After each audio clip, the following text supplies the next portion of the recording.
এই যে একটি ভুল তথ্য দেওয়া হয়েছে, অনলি বিকজ এই কারণে কাউকে আমরা প্রার্থিতা বাতিল করি নাই। আমাদের কাছে যে সমস্ত তথ্য প্রমাণ এসেছিল কমপ্লেন, এই কমপ্লেনটার জন্য আমরা একটা ইনকোয়ারি কমিটি করি। ইনকোয়ারি কমিটি সংশ্লিষ্ট প্রার্থী সহ ফ্যাক্টস ফাইন্ডিং করে বিশ্ববিদ্যালয়ের অথরিটির কাছে একটা রিপোর্ট সাবমিট করে।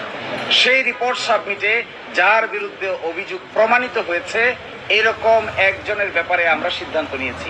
আবার যার বিরুদ্ধে প্রাথমিকভাবে সিদ্ধান্ত নেওয়া হয়েছিল তাদের দুইজন আপিল দায়ের করেন।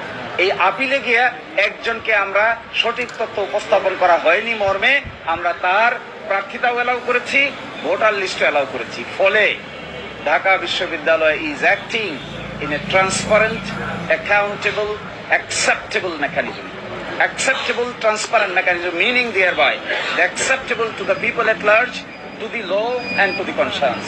যদি ঢাকা বিশ্ববিদ্যালয় বেআইনি কোনো কাজ করে, ডেফিনেটলি আমি একজন তাদের আইনজীবী হিসেবে ওই বেআইনি কাজে আমি ঢাকা বিশ্ববিদ্যালয়কেও সমর্থন দিতে রাজি।